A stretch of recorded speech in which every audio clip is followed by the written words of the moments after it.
जय राधा माधव कुंज बिहारी।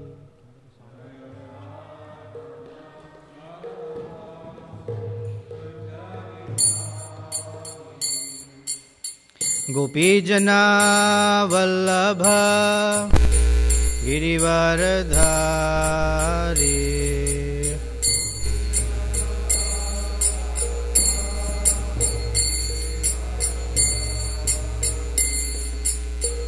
गोपीजना वल्लभ गिरिवरधारी।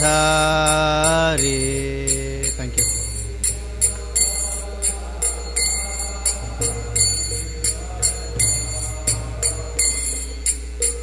यशोदानंदन व्रज जनरंजन।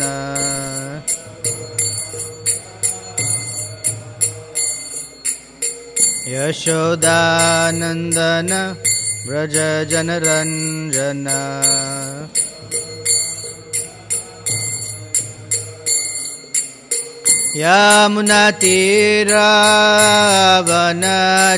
यमुनातीरावनचारी।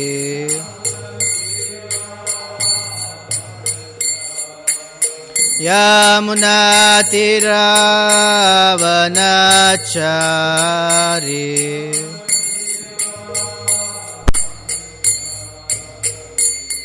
जय राधा माधव कुंज विहारी।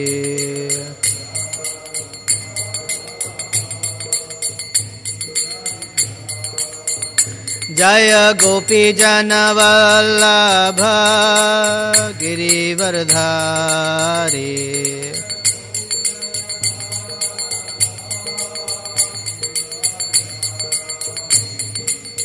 यशोदानंदन व्रज जनरंजन।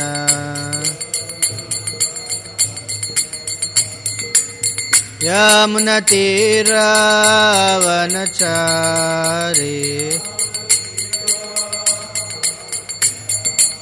यमुनातीरावनचारी।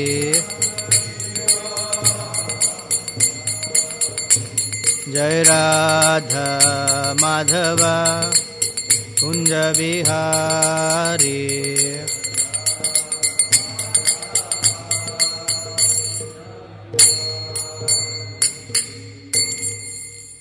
जय ओम विष्णुपाद परमहंस परिव्राजकाचार्य अष्टोत्तर शत Shri Srimad his divine grace A C Bhaktivedanta स्वामी श्रील प्रभुपाद की जय। अनंत कोटि वैष्णव वृंद की जय। ग्रंथराज श्रीमद् भागवतम की जय। Shri Vamandev appearance day in preparation of की जय। All glories to the assembled devotees. All glories to Shri Shri Guru and Gauranga. Can I have Srimad Bhagavatam, 4th canto, please? Om Namo Bhagavate Vasudevaya.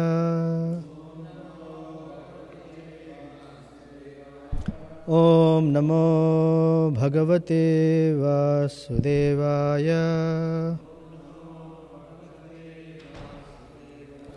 Om Namo Bhagavate Vasudevaya. Thank you.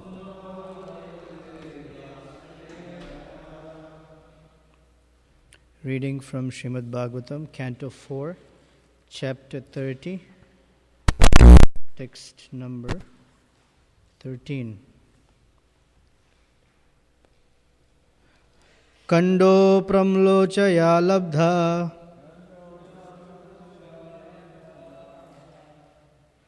kanya kamalalochana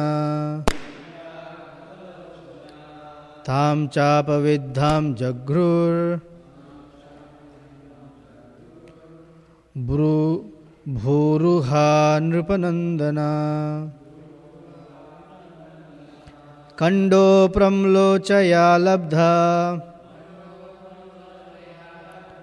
kanya kamalalochana tam chapavidham jagrur bhuruha nripanandana. Kando pramlochaya labdha Kanya Kamalalochana Tam Chapavidham Jagrur Bhuruha Nripanandana.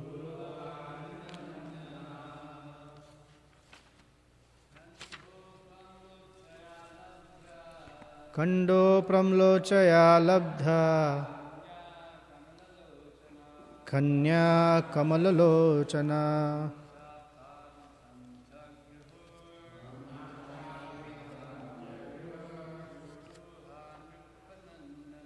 Bhuruha Nripanandana.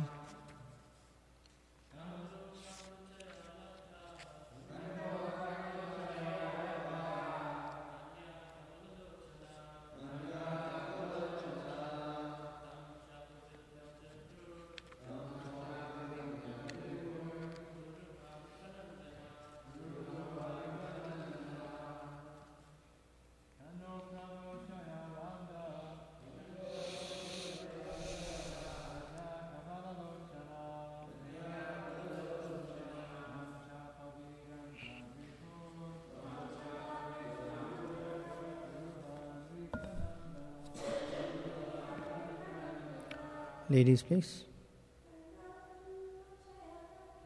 Kando Pramlochaya Labdha Kanya Kamalalochana Tam Chapavidham Jagrur Bhuruha Nripanandana.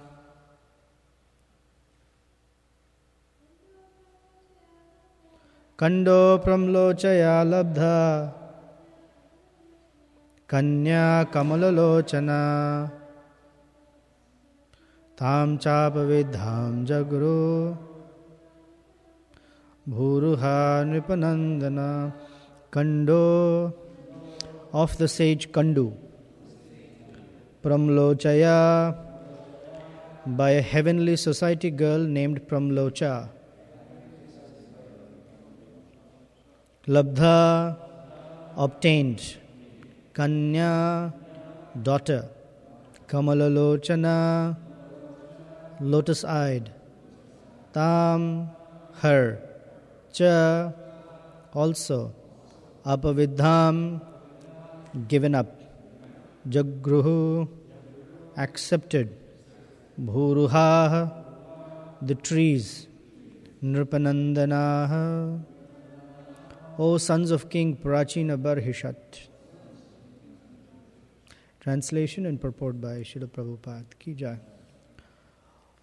O sons of King Prachina Barhishat, the heavenly society girl named Pramlocha kept the lotus-eyed daughter of Kandu in the care of forest trees.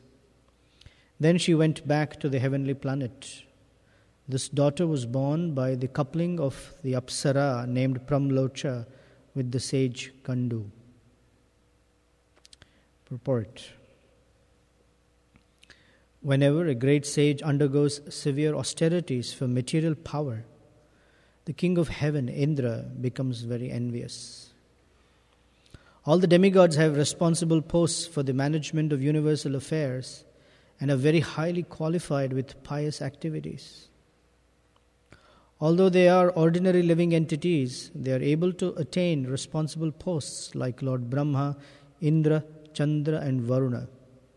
As is the nature of this material world, the king of heaven Indra is very anxious if a great sage undergoes severe austerities. The whole material world is filled with such envy that everyone becomes afraid of his neighbors.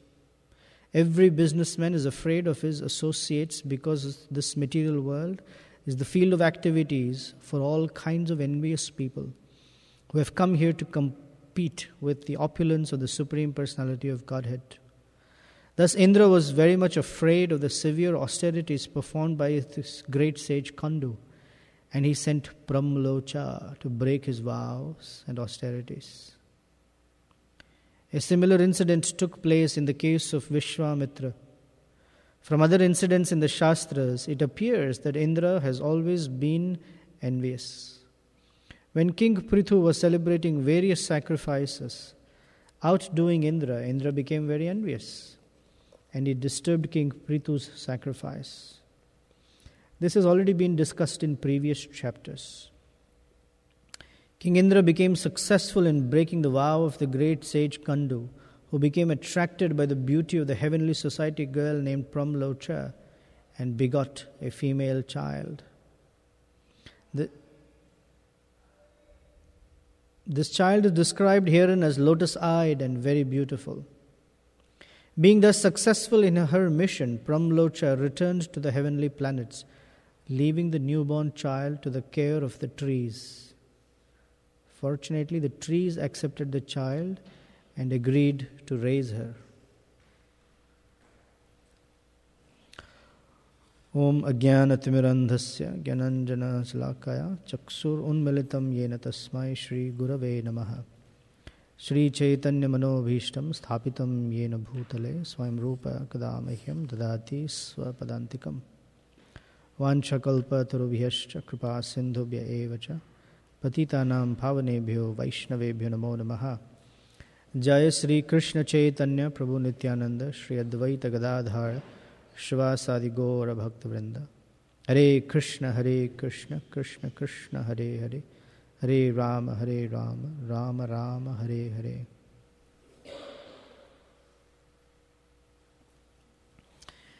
I will also read text 14, which has like 2 lines of purport.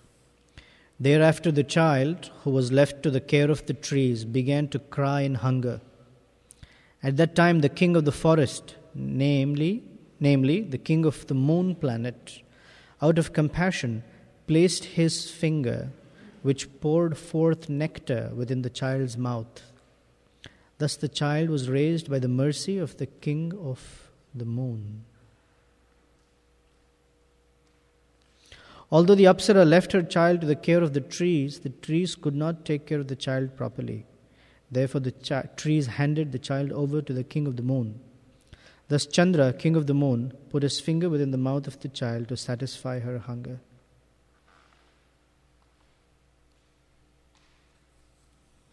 And then Lord Vishnu gives instructions to the Prachetas.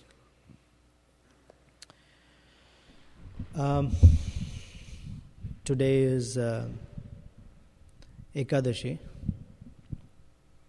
and tomorrow is Dvadashi, and tomorrow is a very significant day. Tomorrow is the appearance day of Lord Vamana.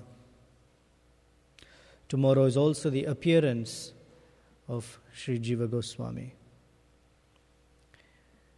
Now we are fasting till noon today in observance of Vamana's appearance tomorrow. Because today is Ekadashi and tomorrow we're supposed to have grains. But we cannot have grains because it's the Lord's appearance day. So the way it is adjusted is we fast until noon from anything. And at noon we have Ekadashi Mahaprasada and break our Ekadashi Vrata tomorrow. So we are observing, we are fasting for Lord Vamana's appearance tomorrow, today. So I thought we'll discuss a little about Lord Vamana Dev because it's a fantastic pastime. And it has something to do with Lord Indra, and here Lord Indra is being mentioned. So the Prachetas have performed this severe austerity to have very powerful progeny that will populate the universe. After 10,000 years of meditation under the sea, they have darshan of the personality of Godhead in his 8-armed form, and he is telling them this is a proposal. He's making a proposal. There is a young girl. Her name is the name's not given. Kamala Lochana.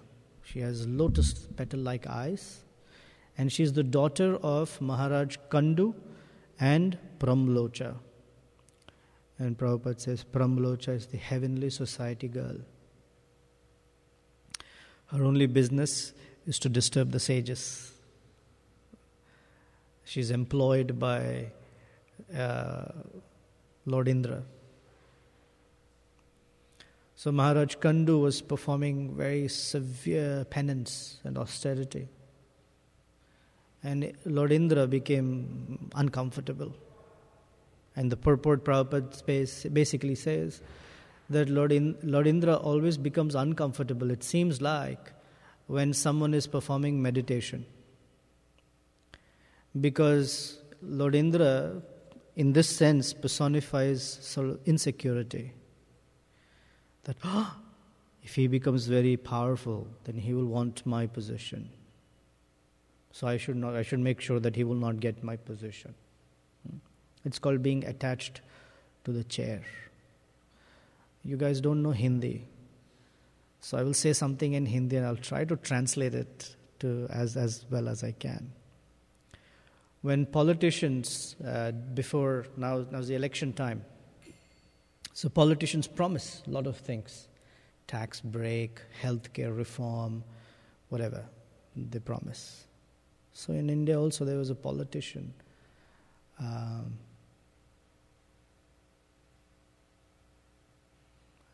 So the crowd, they were protesting against the politician. Because the politicians are very good at giving speeches and not really good at doing anything beneficial. So the people said, Bhashan nahi, Rashan do. Rashan nahi, to asan do. Meaning, you understand? Bhashan nahi means don't give you all your speeches. Rashan do means give us food. Basically, we're starving. Of course, if you translate this kills the whole thing. But anyway, Rashan do, give us food. We don't want your high-sounding lectures and speeches. And Rashan nahi, to asan do. If you don't give us food, then you give up your seat. And everyone, it is said that people become attached to position. This is a problem. This is the nature of this material world. People become very attached to their designation, position, upadhi. I am such and such. I am such and such. And they become attached to it. And they identify their sense of existence, power, value according to that position. So one devotee came and he offered obeisances in front of me and he said, I should offer obeisances because you're temple president.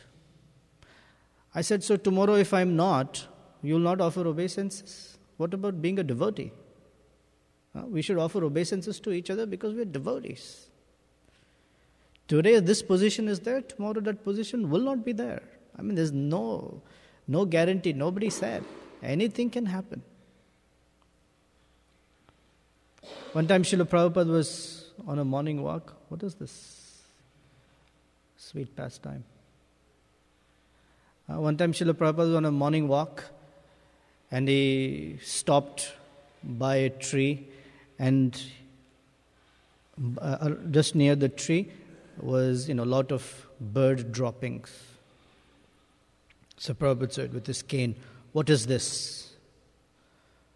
So the devotees didn't know what to say. I mean, what did they say? Bird droppings? So Prabhupada said, lot of bird droppings. You know what this means?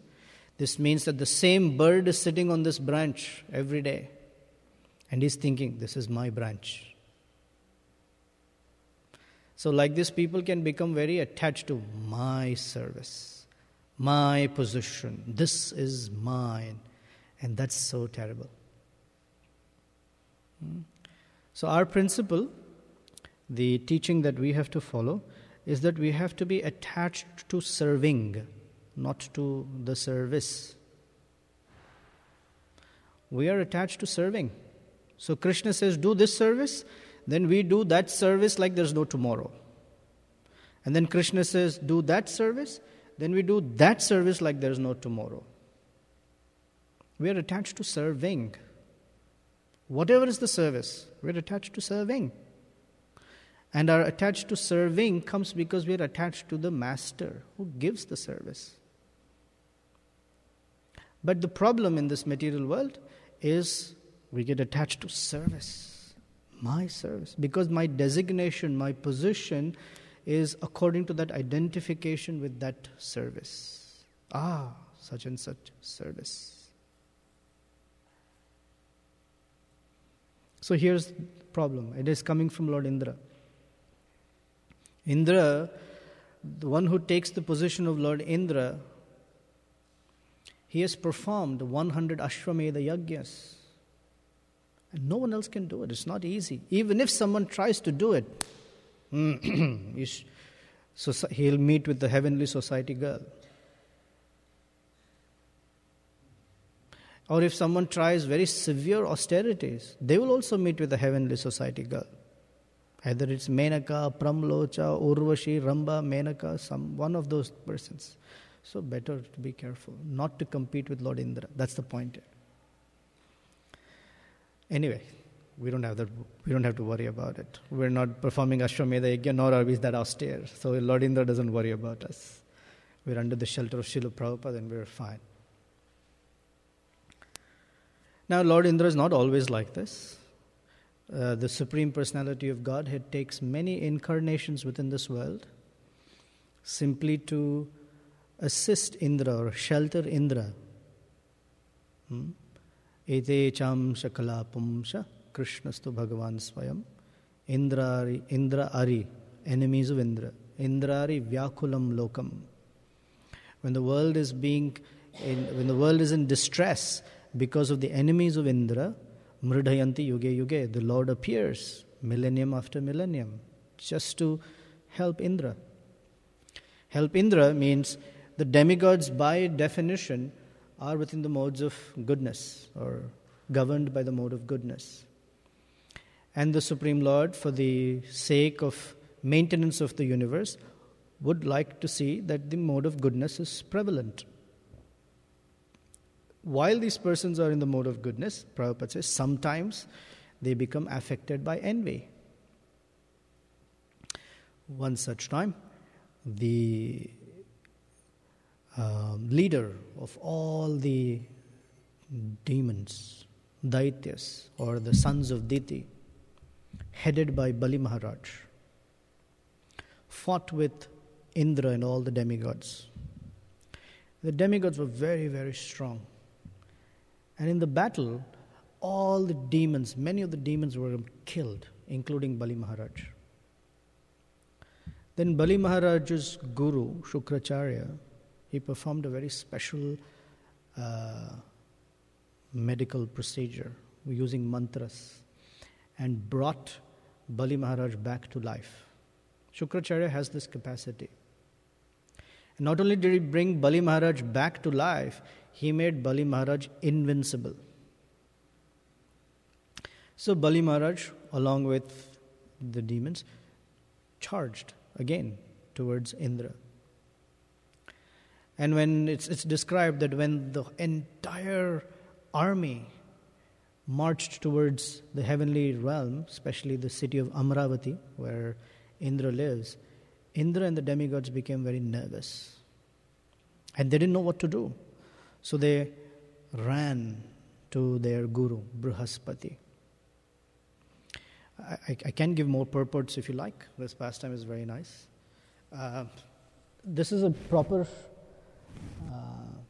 trait of character, that whenever there is a problem, better than speculating what to do, it is always safe to go to a learned person, especially the guru. So Indra went to Brihaspati.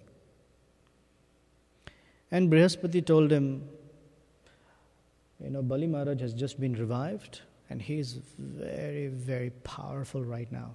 You want my advice? You should run away. Just leave Amravati and go away. Don't fight. Because if you fight, this will harm you. So Indra and all the demigods, they left Amravati and went away. So when the Daityas came, they were expecting a challenge. They were expecting some defense. But there was no defense. They just walked into Amravati and they were laughing. No challenge at all. And they occupied the entire heavenly realm. So naturally, Indra, they were all jobless, and they were feeling like this is not right, because we are meant to rule the world, rule the universe. So Indra was in exile. Now Indra's mother, Aditi, she also left Amravati. After all, Bali Maharaj is her nephew, right? Her sister is Diti, and Bali Maharaj was occupying. So Bali Maharaj would take care of Aditi very well. There's always respect. As far as the mothers and aunts are concerned, they have no problem. It's the brothers have a problem. But she left because how can she stay in a palace when her son is in exile? So she went and stayed in the ashram of Kashyapa Muni. Kashyapa Muni had many wives. Two of them are very popular, Diti and Aditi. There are others also, Kadru and etc. Kadru is Garuda's mother, etc. But he was always living in the forest, in a hermitage. So Aditi went to live with him. And she felt very sorry for her son. Along with feeling sorry, she also had inimical feelings towards Bali Maharaj. Although nephew, how can he put my son into exile? He needs to be taught a lesson. She wanted to have a son who will be powerful enough to kill Bali Maharaj, to fight with Bali Maharaj. So she asked Kashyapa Muni, please grant me such a son. I have this vengeance brewing in my heart. Kashyapa Muni knew mothers are attached like that. And he couldn't say no. Even if he said no, she wouldn't listen. It is described that the first thing she broke into is tears. And these are very powerful. It is said that when a woman cries, doesn't matter how austere and strict the husband can be, he has to melt. They're very powerful. Tears are very powerful. Has to melt. Melt.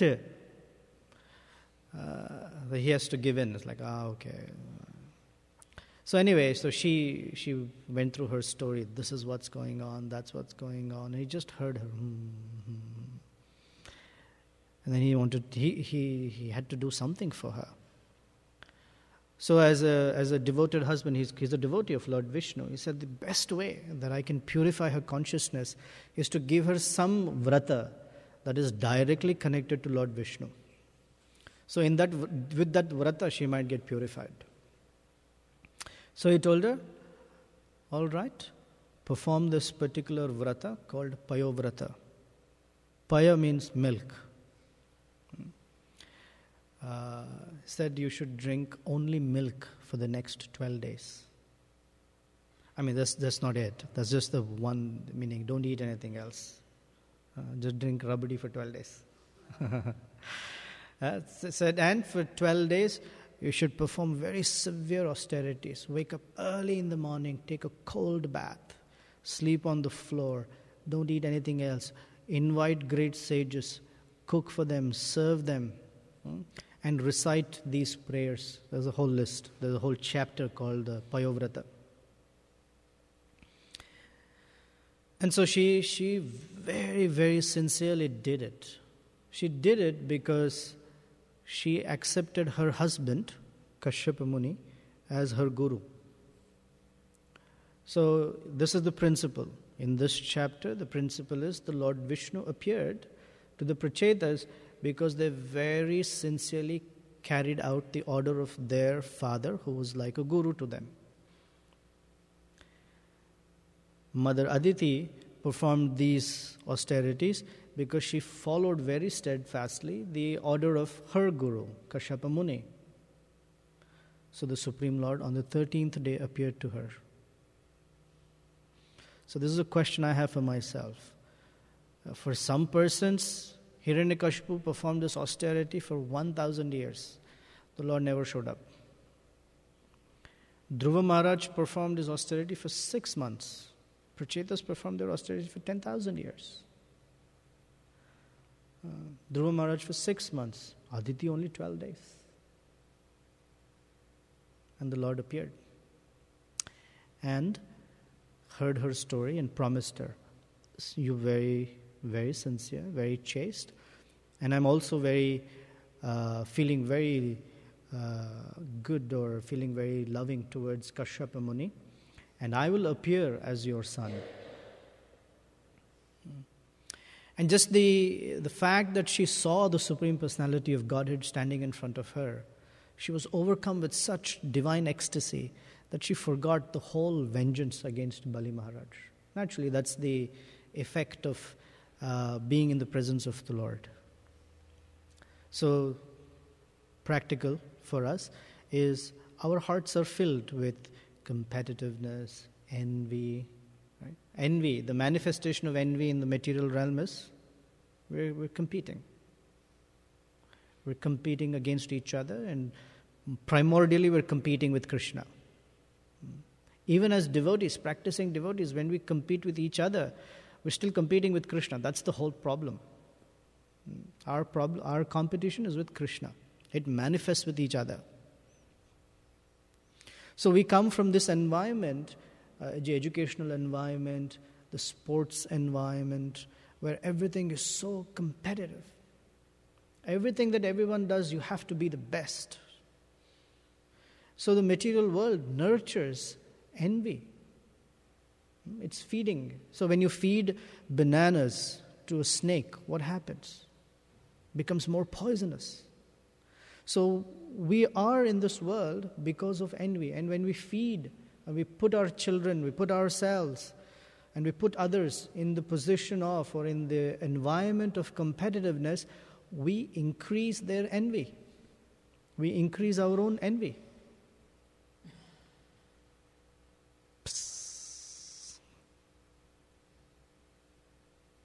He said, the Shastra says that there are two envious entities, the snake and the human being. And of these two, the more dangerous one is the human one. So we come from that environment. There's so much competition for everything. Because primordially the competition is with Krishna. Everyone wants to be the Supreme Personality of Godhead here. Because this material world is the field of activities for all kinds of envious people who have come here to compete with the opulence of the Supreme Personality of Godhead.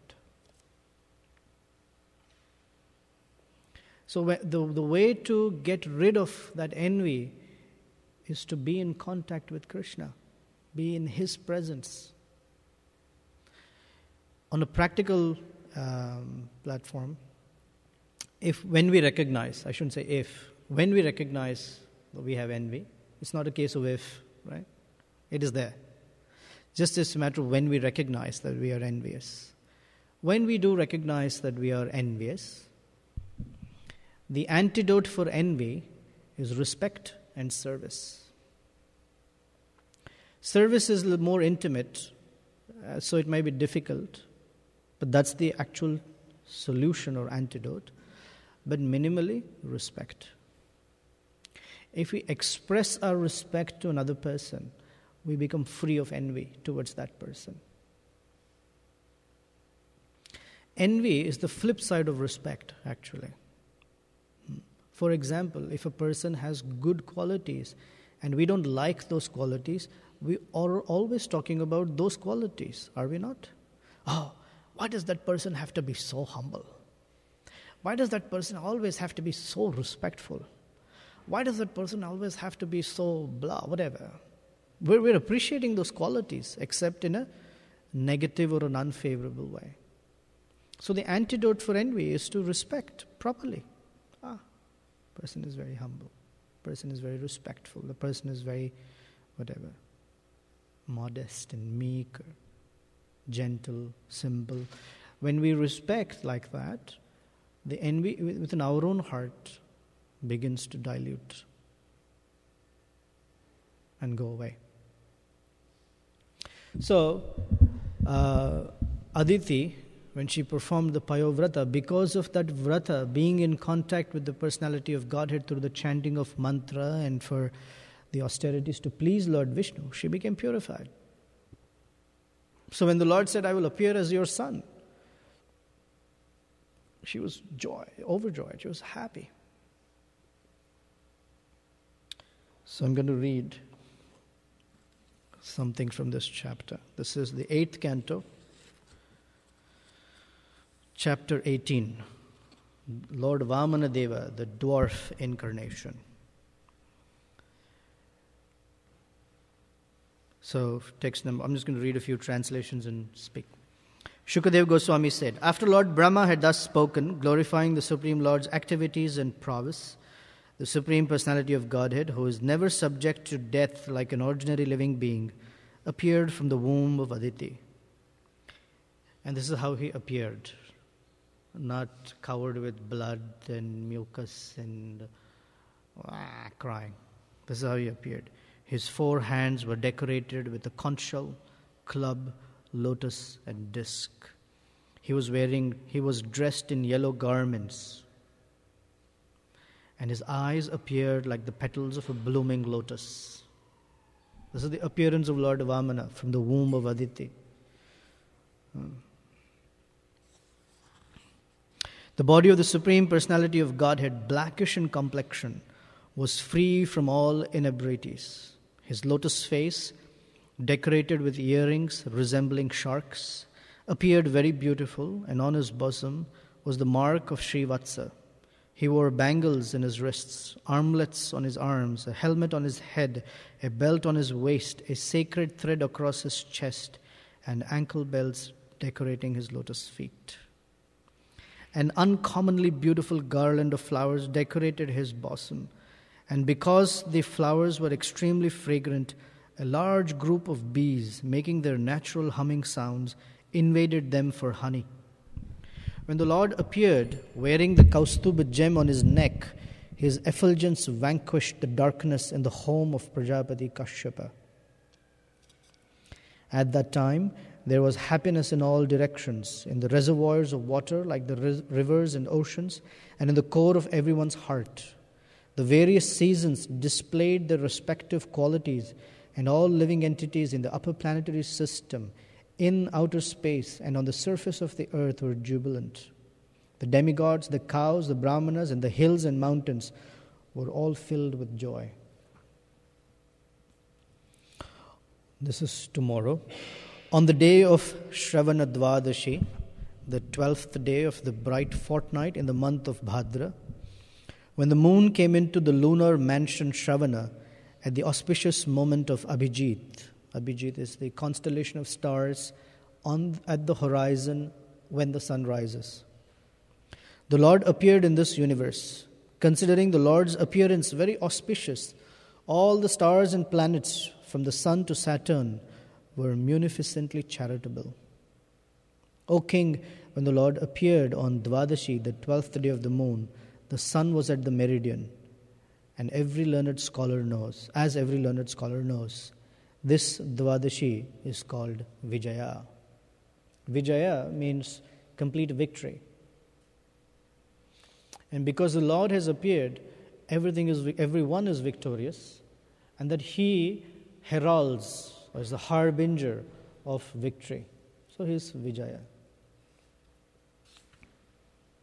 Conch shells, kettle drums, parnavas and anakas vibrated in concert. The sound of these and various other instruments was tumultuous. Being very pleased, the celestial dancing girls danced in jubilation. The best of the Gandharvas sang songs, and the great sages, demigods, Manus, Pitas, and fire gods offered prayers to satisfy the Lord.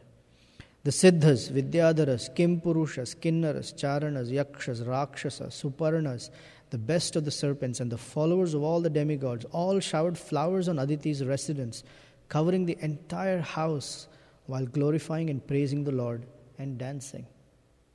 Wow. When Aditi saw the Supreme Personality of Godhead who had appeared from her own womb, having accepted a transcendental body by his own spiritual potency, she was struck with wonder and was very happy. Upon seeing the child, Prajapati Kashyapa exclaimed, Jai, Jai, in great happiness and wonder. The Lord appeared in his original form,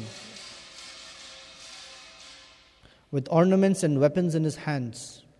Although this ever-existing form is not visible in the material world, he nonetheless appeared in this form. Then, in the presence of his father and mother, he assumed the form of Vamana, a Brahmana dwarf, a brahmachari, just like a theatrical actor. Like that. Four-armed form, bedecked with all jewels and helmets and beautiful garland, poof, appeared as a Brahmana dwarf. And that was a description of a Brahmana dwarf. When the great sages saw the Lord as a brahmachari dwarf Vamana, they were certainly very pleased. Thus they placed before them Kashyapa Muni, the Prajapati, and performed all the ritualistic ceremonies, such as the birthday ceremony. Now, he was not born like most human beings are born, so there is no certain samskaras are not performed. Like one of the first samskaras is Annaprashana, first grains. There's already a brahmachari dwarf, like a young man, young adults almost. Yeah, brahmachari is about 5. Here in this case, is 5 or 6 years old. So the first grains are fed when they're 6 months. So they skip that samskara, and the samskara that they perform is called Upanayana. Upanayana means the Brahmana, giving of the Brahmana thread. In Sanskrit, Upa means subordinate or younger. Like Vamana is called Upendra, right? Upa Indra, younger than or subordinate to Indra, because he is the youngest brother of Indra. So Upanayana, Nayana means vision or eye. Upanayana is the ceremony when the boy officially becomes a subordinate to his guru and learns everything. And the sacred thread, the Brahmana thread, is the adhikar, the qualification to recite Vedic mantras, to learn Vedic truths. This is like the preparation for it, the qualification for it. So the Upanayana ceremony was performed, and this description is very, very sweet, because at Upanayana ceremony, gifts are given. And so here are all the gifts given to Lord Vamana by the personalities in the universe. At the sacred thread ceremony of Vamana Deva, the sun god personally uttered the Gayatri mantra into the ear of Vamana Dev. Brihaspati offered the sacred thread, and Kashyapa Muni offered a straw belt. Mother Earth gave him a deer skin, and the demigod of the moon, who is the king of the forest, gave him a Brahmadanda, the rod of a brahmachari.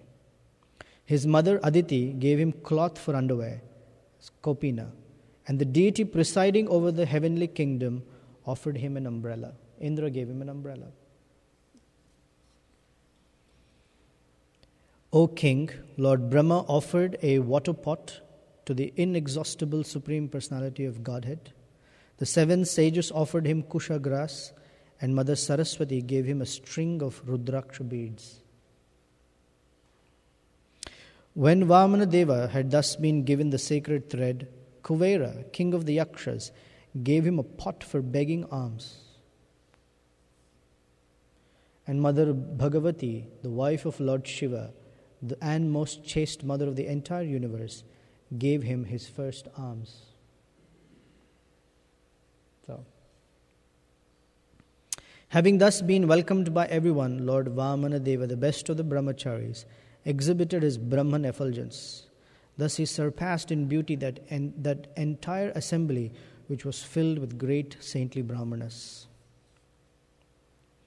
After Lord Sri Vamana Deva set a sacrificial fire, he offered worship and performed a fire sacrifice on the sacrificial field.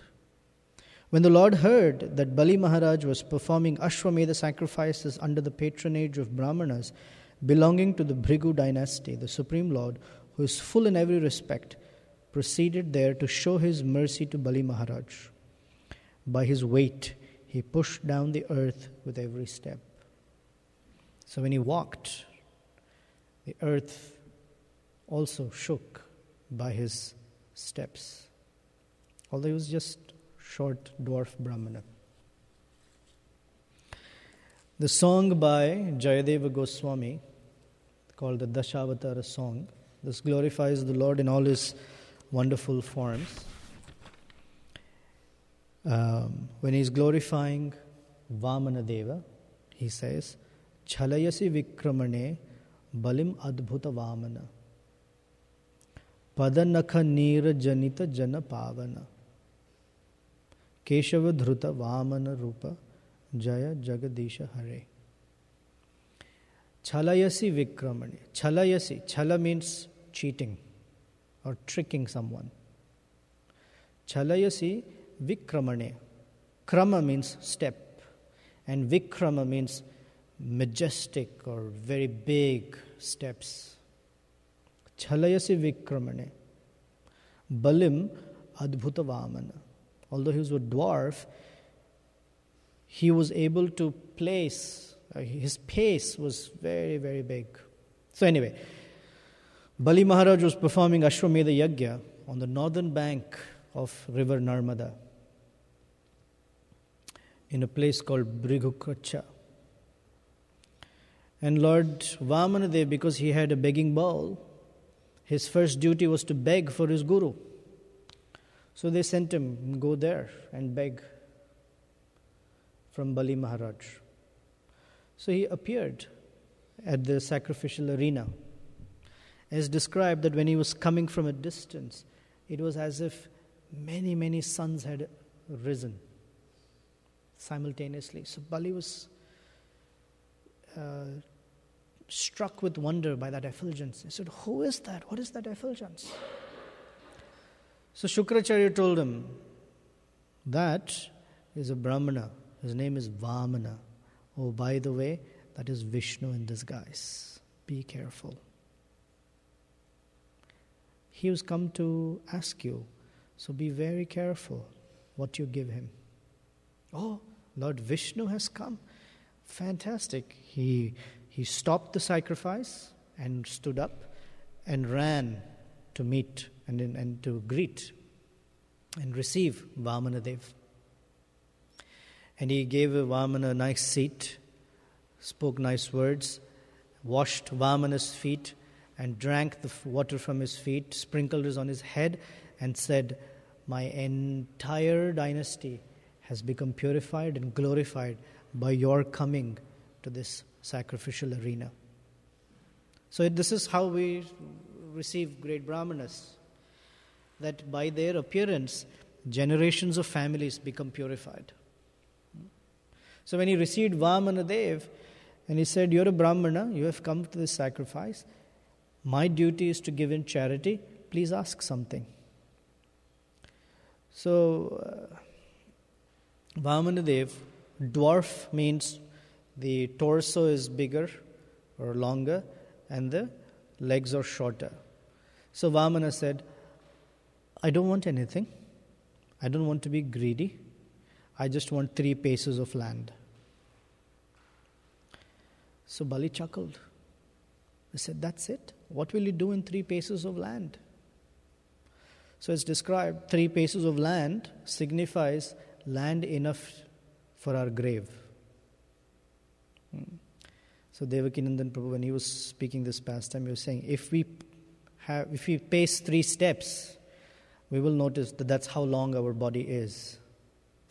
And that's all we need, some place for a grave. So he was being very simple-minded. He said, I don't want to be greedy. I don't want to ask more than what I can handle. 3 paces of land only, please. So he looked at him and said, your legs are also short. How much land can you take? He says, I am now the emperor of the entire universe. The entire heavenly kingdom is under my jurisdiction. Ask for more.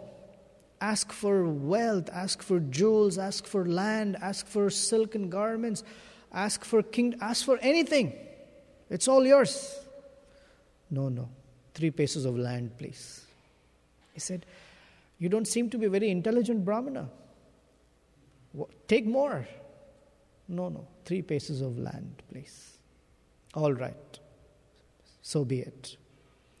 As soon as he offered water in the hands of Vamana to finish or complete his vow, Vamana became huge. So huge that he was shocked. Like, what happened? What happened? Suddenly this Brahman has become so gigantic. I cannot even see him. And Vamana said, I'm ready for my first pace. And with one pace, he covered the entire lower planetary systems. All Atala, Vitala, Sutala, Rasatala, Talatala, Patala, all finished in one pace. Everybody was astounded. Of course, I missed a point here. Shukracharya told him, don't give in charity. This is Vishnu. And Bali Maharaj said, I'm sorry, I cannot follow that instruction. I have to worship Lord Vishnu. Prabhupada describes Shukracharya means seminal guru. Shukra means seminar. So in India, many people have Kul Guru, Kul Devi, all this. Cool Guru, Cool Devi. It doesn't work. They're not cool. Kula means family. Seminal gurus who have been blessing the family for many generations. So they're not cool gurus. They're uncool. The real guru is Krishna and the Sampradaya. Others, they're all uncool. Everyone else is uncool. So Shukracharya means seminal guru. Seminal gurus are always interested in their own materialistic security. Because Shukracharya was worried, hey, I'm helping him do all this sacrifice. And when he's supposed to give in charity to the Brahmanas, he's going to give me something really, opulent. If he gives it to this Vishnu, finished. There won't be anything left for me. That was Shukracharya's mentality. So he told him, don't give to Vishnu. Don't give to Vishnu. So anyway, with the first pace, the entire lower planetary system was covered.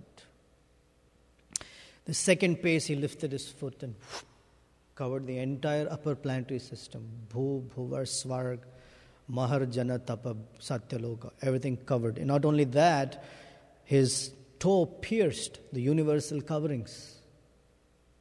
Padanakha Nira. Padanakha means the nail on the toe. Padanakha Nira. Nira is water. Janita. Nira Janita is Ganges. The water that comes or is within this universe by the touch of the nail on his toe, his mother Ganges. Janita Pavana.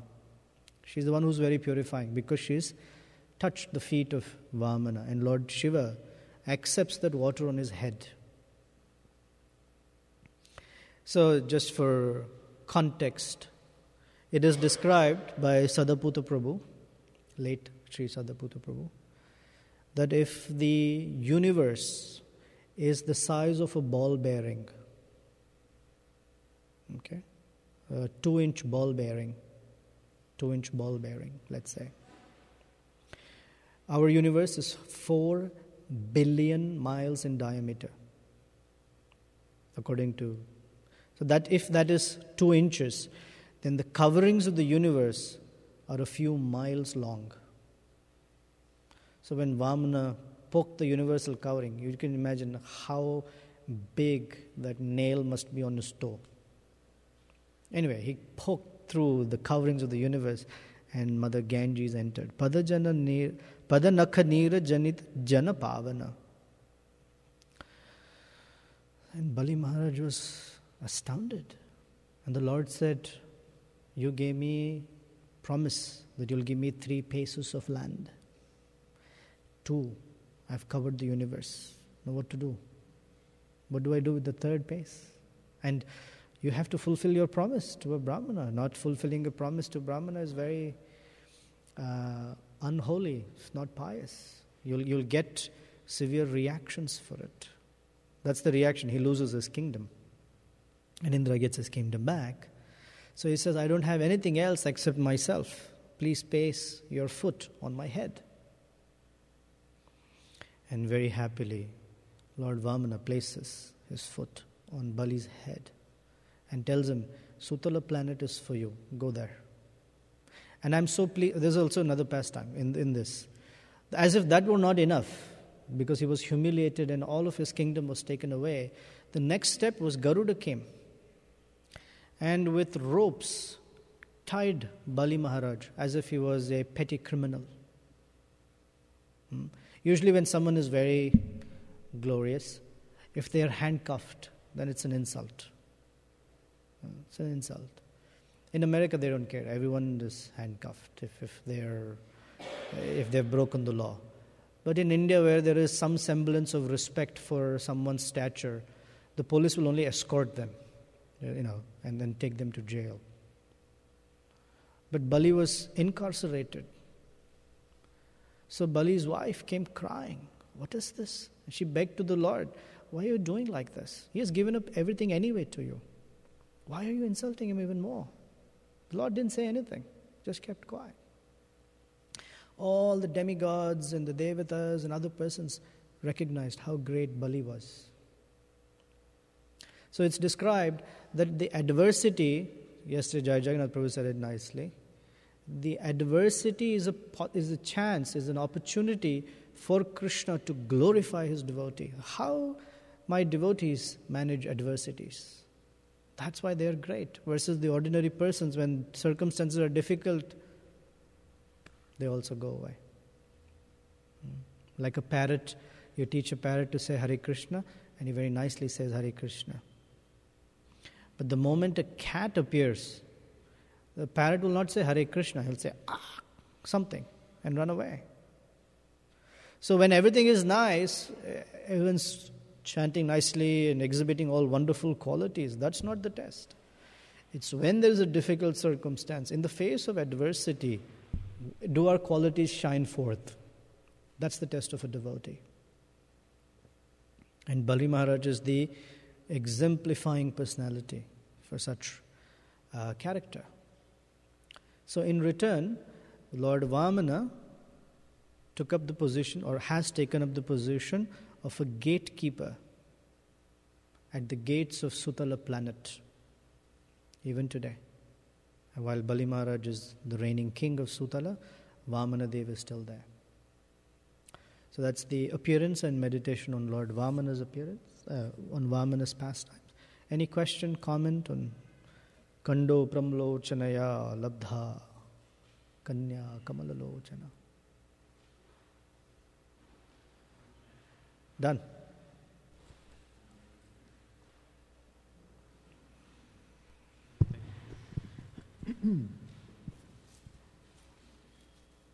So, a lot of pastimes that we're hearing recently are highlighting the fact that position gives a lot of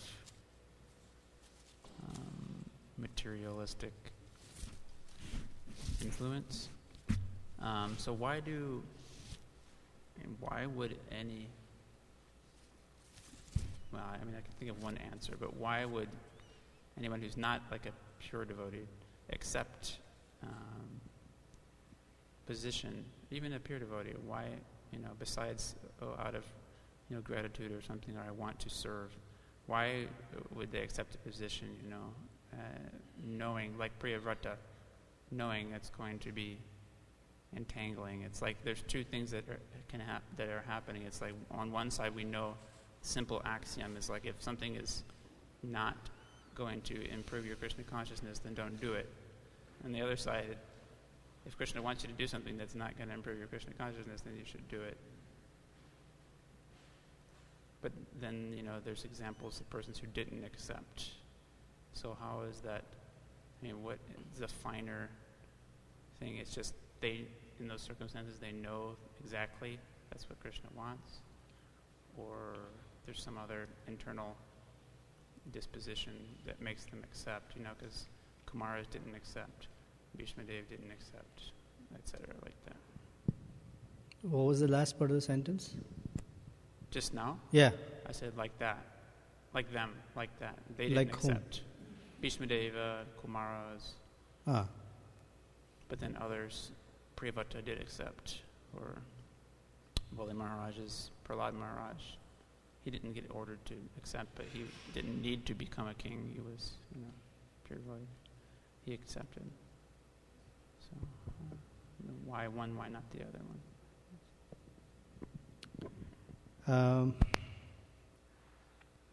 One would accept, first of all, within this universe, there are many, many positions, many services that need to happen for the universal maintenance. And not every position is taken by pure devotee, because manushyanam sahasreshu kaschat yate, they're not available. There is a principle that when one takes responsibility, one becomes purified. When one takes responsibility on behalf of Krishna, there is immense purification in it, first of all. If one takes responsibility without proper training or preparation, then there is high risk involved in that. Which does not mean that we should not take a responsibility. It means we should get prepared properly. But we should take responsibility. It's important.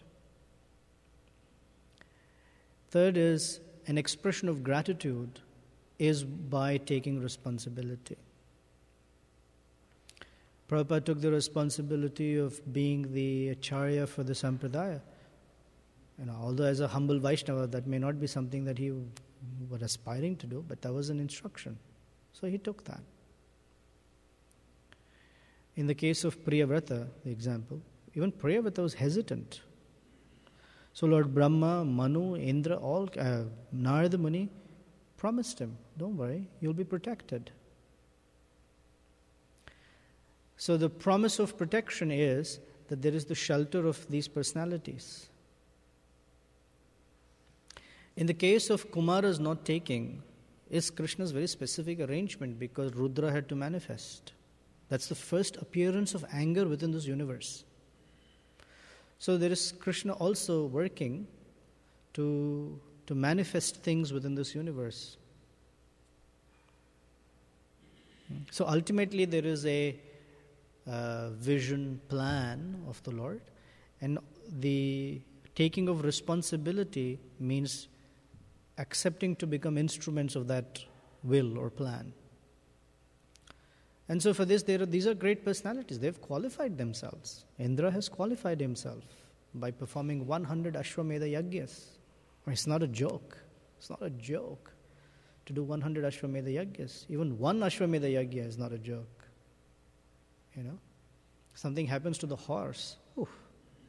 Like Maharaj says, instead of coming out young, he comes out baked or broiled. Finished. The king is finished, the Brahmanas are finished, the entire kingdom is finished. It's dangerous. But 100 means the king himself must be so pious for that yajna to be successful. Yet they're all instruments for things to manifest, because within the modes of nature, they move as instruments of Krishna. Indra has certain things that he manifests so that Lord Vamana can appear, so that Vritrasura can be glorified. There's so many things. As a practical, one should not shy away from responsibility.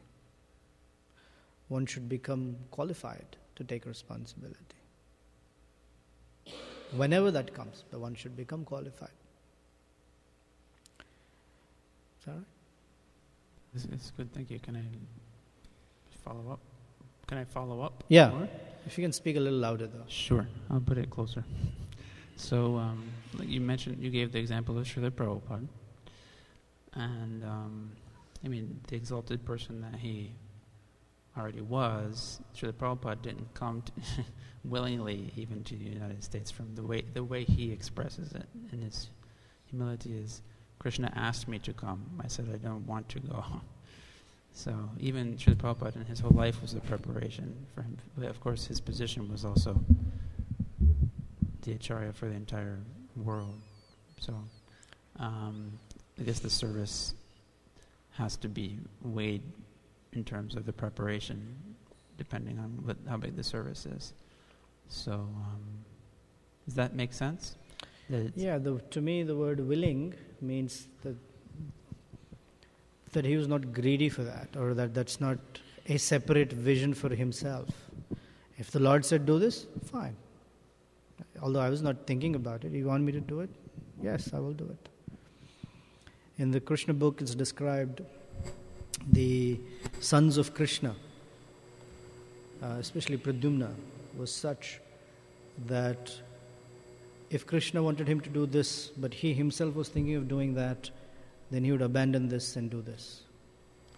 If he did not want to do this, but Krishna wanted him to do that, then he would abandon that idea and do whatever Krishna wants.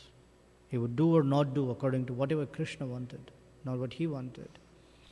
And that's described or glorified as his sense of submission to Krishna. So on his own, maybe Prabhupada may not have aspired for something like this, but that was an order. I mean, this the spirit of this section of verses we're discussing in Bhagavatam is how the order stands above personal considerations. So even just further, because it goes with this is what we're just studying now, the Prachetas, their father was very clearly contaminated with fruitive mentality, and he gave them an instruction. So how do they know I'm going to follow this person? This is my life and soul. Because even if he's fruitive, he's very pious. We have from a pure devotional standpoint, we even look at piety as, but in general, piety is a very high platform. And for a pious father, when they're following his order, that's appreciated. But Lord Shiva took advantage of that piety and took them a next step, gave them a devotional situation. And they readily accepted Lord Shiva's direction, so the Lord appeared. The Lord appeared because of Lord Shiva's following Lord Shiva's mercy. But inherently they had great obedience, and that's a good quality. Himanshu, you have something? I was just trying to reconcile something you said at the beginning of class about attachments. You were saying we shouldn't become attached to the service, we should be attached to serving. But I was thinking there's so many practical examples of devotees who are dedicated to a particular service, like, say for example, like in Mayapur, Pankajangri Prabhu. Huh?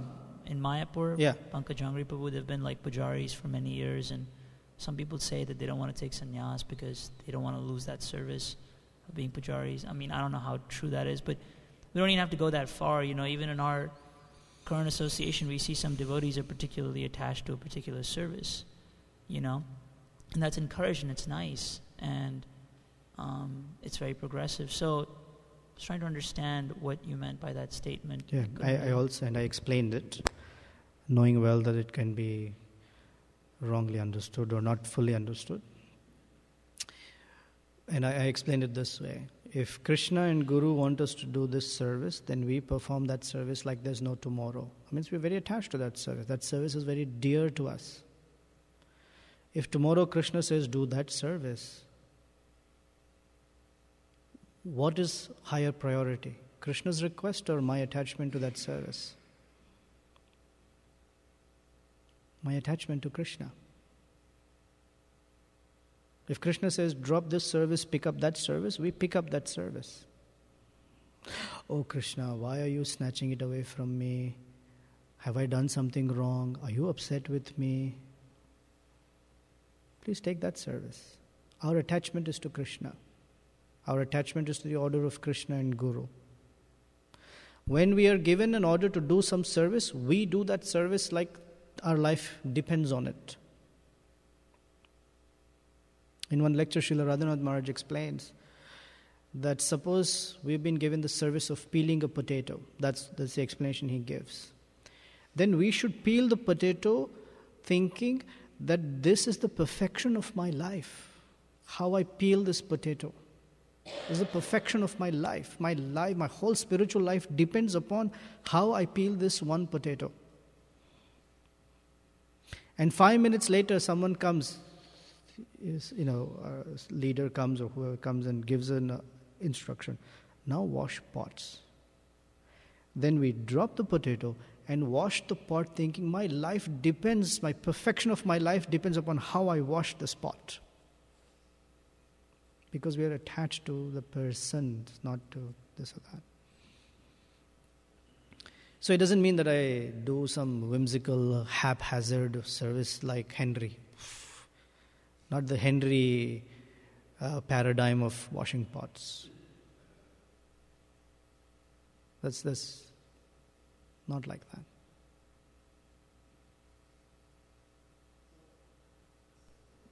Just to clarify, the most, so then in every situation it's kind of like, what is the service I'm being asked to perform? That's correct. Right. Our attachment is to serving. I'm servant. If the master says do that, I do that. If master says do this, I do this. Not that I decided I'll do that. What do you think? You'd say yes. Guru is not rubber stamp. And then if the Guru says, enough of that service, please do that service. We get so bent out of shape, we even abandon the Guru sometimes. There have been cases like that. The whole Guru is put into question. Are you really thinking about my welfare?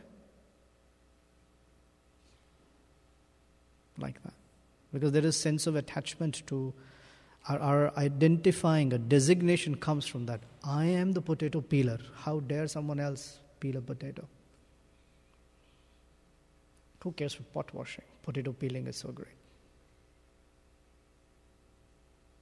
You can't even identify the potato once it goes into the sabji. You don't know which one you cut.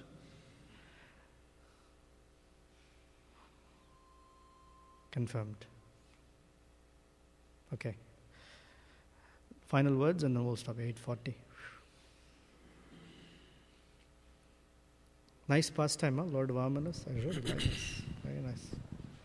I was thinking about the word envy. I don't know the complete context, but Srila Prabhupada had this fellow, this devotee, and he said, this devotee is free from envy. I don't know, do you remember that? Anyways, another thing is Prabhupada said, he was in New York, and he liked the competition. He would see the Vaishyas or, right. And he liked that, but then he said that this is not human civilization. But those kind of things just came to mind. There is spiritual competition. There is material competition. Material competition means I win. Spiritual competition means you win. I dedicate my life to making you win. That is called spiritual competition. In an association of devotees, the perfection of my life is how I make sure that devotee wins or the devotees win.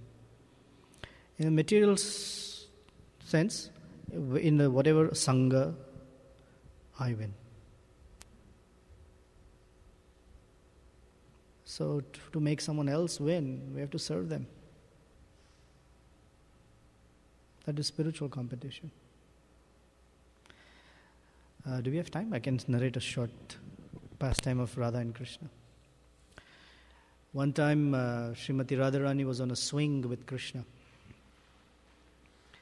And Krishna took the swing, first gentle, and then a little fast, and then super high, and like this. So Radharani got very scared, and she tightly held on to Krishna. And he loved that. So that was the whole idea of doing it. So he swung it even more high, and she was like, ah. Then she asked Krishna to stop the swing. And she got off the swing and asked Lalita Devi to sit. And her mood was, it was so nice to hold on to Krishna like that. Lalita, you should also experience that. After Lalita, then Vishak, and all the gopis had their turns, and she was making sure that everyone gets a turn. This is spiritual competition. They should win. Everyone should also experience that. Versus Radharani didn't think, most coveted, I am the internal potency, you're, Lalita Vishaka. This is great. You can glorify songs about me swinging with Krishna. No, that was not her mood at all. She got off. There you go.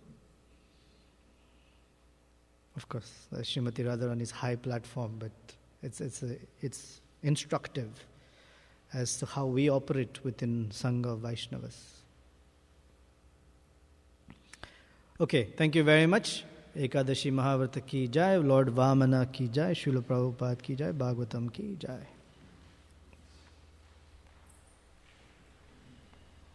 My phone ki jai.